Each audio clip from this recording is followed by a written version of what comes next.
नमस्कार दोस्तों, के शिक्षा में आप सभी का स्वागत है। दोस्तों आज की वीडियो में बात करेंगे कैलेंडर संबंधित प्रश्नों की। ये रीजनिंग का एक टॉपिक है और कैलेंडर से रिलेटेड क्वेश्चन बहुत ज़्यादा एग्जाम में पूछे जाते हैं। तो चलिए स्टार्ट करते हैं। दोस्तों क्वेश्चन यहाँ पे लिखा हुआ है, यदि 1 अक्टूबर को रविवार हो तो 1 नवंबर को क्या होगा। यहाँ पर दोस्तों 7 लिखा हुआ है, इसका मतलब ये है ये क्वेश्चन 7 बारी एग्जाम में आ चुका है। दोस्तों ये वाला क्वेश्चन बहुत आपको ईजी लग रहा होगा और 7 बारी एग्जाम में आ चुका है। हम आपको ऐसा ट्रिक बताएंगे इसे करने के लिए 1 से 2 सेकंड में ही आप इस सवाल को हल कर लेंगे। और ये हैं दोस्तों इसके 4 ऑप्शन। दोस्तों यदि आपको कैलेंडर संबंधित प्रश्नों में प्रॉब्लम है तो आप इस वीडियो को अंत तक देखते रहिए। चलिए स्टार्ट करते हैं। देखिए दिया गया है, यदि 1 अक्टूबर को रविवार हो तो 1 नवंबर को क्या होगा। तो आपको इसमें करना क्या होगा, जो दिया गया है मतलब 1 अक्टूबर दी गई है या फिर 2 अक्टूबर दी गई है या फिर 5 अक्टूबर दी गई, जितने भी अक्टूबर, आपको अक्टूबर की जगह कोई सा भी महीना हो सकता है, नवंबर, सितंबर, अक्टूबर, कोई भी महीना आपको दिया गया हो। 1 अक्टूबर का मतलब है 1 अक्टूबर, मतलब 1 अक्टूबर इसका मतलब है। तो अक्टूबर का महीना कितने दिन का होता है, 31 का होता है। ये आप ध्यान रखना दोस्तों, अक्टूबर का महीना 31 दिन का होता है। पूछा गया है 1 अक्टूबर, तो 31 में से 1 को माइनस कर देंगे। यदि आपसे यहाँ पर 5 अक्टूबर पूछा जाता तो 31 में से 5 माइनस कर देते। 7 अक्टूबर पूछा जाता 7, 8 पूछा जाता 8। तो जितने आपसे पूछा जाएगा उस महीने में से उतने ही आप माइनस कर देंगे। तो अक्टूबर का महीना होता है 31 का, 31 में से 1 अक्टूबर मतलब 1 माइनस कर देंगे तो कितना बचेगा, 30 बचेगा। ठीक है दोस्तों, अब देख करना क्या होगा, प्लस कीजिए। अब 31 में से 1 हमने माइनस कर दिया, 30 बचा। पूछा गया आपसे 1 नवंबर, यदि यहाँ पर 1 नवंबर पूछा गया तो आप क्या करेंगे, यहाँ पर 1 नवंबर का मतलब है 1 नवंबर, तो 1 को प्लस कर देंगे। यदि 1 की जगह 5 नवंबर पूछा जाता तो 5 प्लस करते हैं, 10 पूछा जाता 10, 12 पूछा जाता 12। जितना आपसे पूछा जाएगा उतना आप यहाँ पर प्लस कर देंगे और 7 से कर देंगे आप डिवाइड। ठीक है दोस्तों, 7 से आप इसे क्या कर देंगे, डिवाइड कर देंगे। तो कितना हो जाएगा यहाँ पर 31/7। ठीक है, अब 7 से आप 31 को काट दीजिए, 7 चौके 28 तक कट जाएगा। 7 चौके 28 तक कट जाएगा, बचेगा कितना आपके पास, 3 बचेगा। कितना बचेगा आपके पास, 3। तो जो कट गया उससे कोई मतलब नहीं है, जितनी बार कटा है उससे भी कोई मतलब नहीं है। आपको चेक करना रिमाइंडर, मतलब शेष क्या बचा है। जो शेष बचा है वही आपको निकालना है। तो 1 अक्टूबर को क्या दिया गया आपको, रविवार, तो रविवार लिखिए यहाँ पे। 1 अक्टूबर रविवार दिया गया है, तो शेष आपका कितना है, 3। तो आपको करना क्या होगा, 3 आपको इसमें प्लस करना होगा। ठीक है, देखिए अक्टूबर के बाद नवंबर का पूछा गया है तो प्लस करेंगे। यदि अक्टूबर के बाद सितंबर का पूछा जाता तो माइनस करते। कहने का मतलब ये है, रविवार दिया गया है और 3 आपका शेष आया है, तो कितना होगा, 1 नवंबर को क्या होगा, देखिए 3 आया है तो इसमें 3 प्लस कर देंगे। रविवार के बाद क्या आएगा, सोमवार, मंगल, बुध, 3 ऐड कर दिया।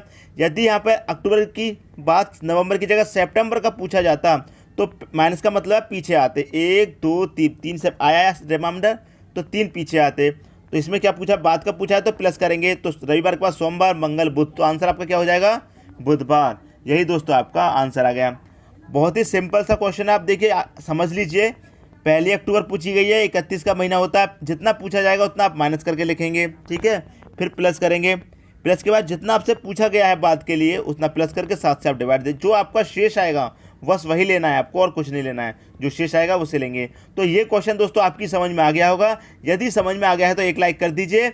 यदि समझ में नहीं आया तो आप कमेंट बॉक्स में पूछ सकते हैं। अगला क्वेश्चन देख लेते हैं दोस्तों, उसमें और क्लियर हो जाएगा। अगला क्वेश्चन आपका, एक अधिवर्ष में विषम दिनों की संख्या कितनी है। और ये हैं दोस्तों आपके 4 ऑप्शन। ये क्वेश्चन भी बहुत ईजी है, देखिए समझ लीजिए।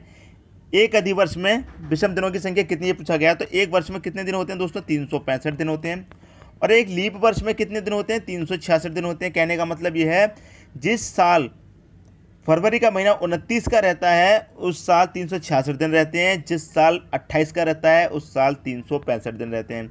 तो 366 के लिए क्या कर दीजिए, 7 से डिवाइड कर दीजिए। 7 पन्ना 35, 1 बचेगा, 7 दूनी 14, तो 52 बारी कट जाएगा। 52 बारी कटे, 7 दूनी 14, तो कितना बचा यहाँ पर, रिमाइंडर कितना बचा, 2 बचेगा। देखिए 7 पन्ना 35, 1 बचेगा तो 16, 7 दूनी 14, 14 तक कटेगा तो कितना बचा, रिमाइंडर 2 बचा। तो हमें सिर्फ रिमाइंडर से मतलब है, कितनी बारी कट गया उससे कोई मतलब नहीं है, हमें क्या बचा है, मतलब है रिमाइंडर से। तो ये तो आपका 2 रिमाइंडर आया, यही दोस्तों आपका आंसर हो गया। तो एक अधिवर्ष में विषम दिनों की संख्या कितनी होती है, 2 होती है। आप इसे मौखिक भी याद रख सकते हैं, जब आपसे ऐसा क्वेश्चन पूछ लिया जाए, एक अधिवर्ष में विषम दिनों की संख्या कितनी होती है, तो आप कुछ भी सॉल्व करके मत देखिए, डायरेक्ट 2 पे आंसर लगा दीजिए। तो ये भी दोस्तों आपकी समझ में आ गया होगा। अब देखेंगे अगला क्वेश्चन। अगला क्वेश्चन आपका, यदि 30 जनवरी 2013 को गुरुवार हो तो 2 मार्च 2013 को कौन सा दिन था। और ये हैं दोस्तों आप 4 ऑप्शन। अब देखिए इसमें पूछा गया 30 जनवरी के बाद मार्च का पूछा गया, मतलब फरवरी का महीना बीच में रह गया। तो देखिए इसे कैसे हल करना है। पूछा गया 30 जनवरी 2013 को जनवरी के महीने में कितने दिन होते हैं, 31, और 30 इसमें पूछ लिया है तो क्या करेंगे, 31 में से 30 माइनस कर देंगे तो कितना बचेगा, 1 बचेगा। जैसा हमने पहले क्वेश्चन बताया था, जितना पूछ लिया है उतना माइनस कर देंगे, जो बचेगा उसे रख लेंगे, फिर प्लस करना है। अब देखिए जनवरी के बाद कौन सा महीना आएगा, फरवरी का आएगा। तो फरवरी में कितने दिन होते हैं, 28 दिन। जब ऐसा क्वेश्चन आपसे पूछ लिया जाए तो आपको हमेशा 28 ऐड करना है, 29 ऐड नहीं करना है फरवरी का। ठीक है दोस्तों, प्लस कर देंगे। अब देखिए पूछा गया है 2 मार्च, जो पूछा गया उतना लिख लेंगे 2। अब देखिए क्या करना है, इसे 7 से डिवाइड कर दीजिए तो कितना हो जाएगा, 28, 2 30 और 1 31, 31/7। 7 से जब काट देंगे तो रिमाइंडर आपका पहले के जैसे 3 आएगा। तो आप क्या करेंगे, 3 आ जाएगा। तो पूछा कौन सा दिन है आपका, गुरुवार। तो गुरुवार के बाद आप क्या करेंगे, 3 इसमें ऐड कर देंगे। गुरुवार के बाद 1 2 3, क्योंकि 3 रिमाइंडर आया है, 4 रिमाइंडर आता तो 4 ऐड करते, 5 आता तो 5 ऐड करते।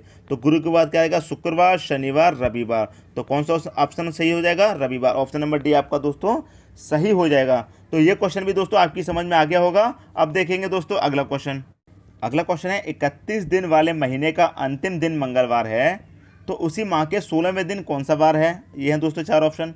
देखिए ये क्वेश्चन अलग टाइप का क्वेश्चन ले लिया है। इसमें पूछा गया 31 दिन वाले महीने का अंतिम दिन मंगलवार है, तो उसी माह के 15वें दिन कौन सा बार होगा। मतलब 31 दिन लास्ट का दिन दे दिया है आपको, बिल्कुल लास्ट की तारीख को मंगलवार दे दिया है, तो उसी महीने के वापस आया पीछे की तरफ 16वें दिन कौन सा है।